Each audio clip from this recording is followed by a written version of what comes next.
A decisão do Supremo Tribunal Federal de submeter as ações cautelares ao Congresso Nacional em caso de políticos alvos de decisão judicial sem crime em flagrante repercutiu negativamente. Procuradores da Lava Jato criticaram os ministros do STF. Em texto publicado em uma rede social, o procurador Deltan Dallagnol, coordenador da Lava Jato, disse que não se surpreende que anos depois da Lava Jato os parlamentares continuem praticando crimes, já que estão sob suprema proteção. O procurador também declarou que parlamentares têm foro privilegiado, imunidades contra prisão e agora ganharam uma nova proteção, um escudo contra decisões do STF dado pelo próprio STF, afirmou ele. Deltan Dallagnol elogiou a postura dos ministros Edson Fachin e Luiz Barroso durante o julgamento de ontem e disse que eles são uma minoria coerente no combate à corrupção.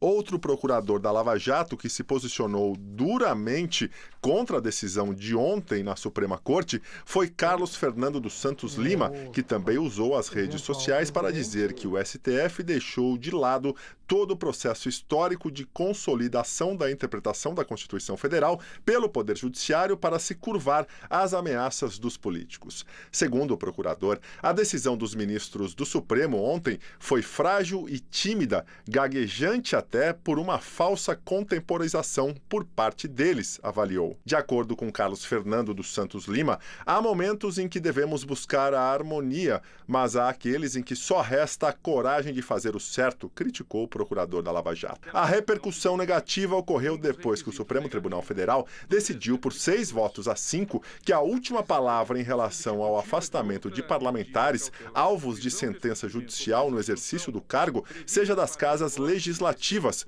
quando não há o flagrante de crime. A decisão aconteceu depois de quase 13 horas de sessão, com o voto de desempate da ministra Carmen Lúcia, que preside a Suprema Corte. Quando a votação estava em 5-5, ela leu o voto e entrou em ligeiro desentendimento com o ministro relator do caso, Edson Fachin. Voto no sentido de que o Poder Judiciário pode determinar as medidas cautelares como exercício de jurisdição penal sem qualquer tipo de passo adiante. Sim.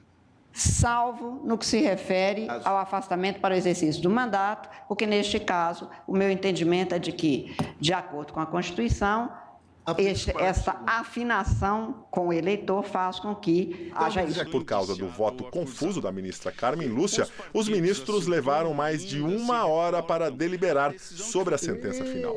Coube ao ministro Celso de Mello, o decano da corte, proclamar a decisão final.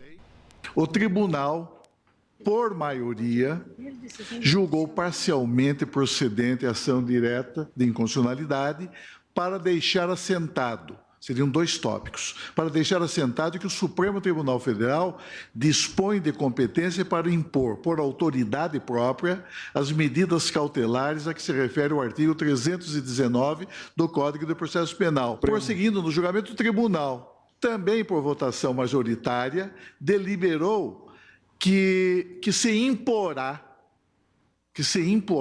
a ratificação ulterior pela Casa Legislativa, a que pertencer o parlamentar, sempre que a medida cautelar impossibilitar direta ou indiretamente o exercício regular do mandato legislativo.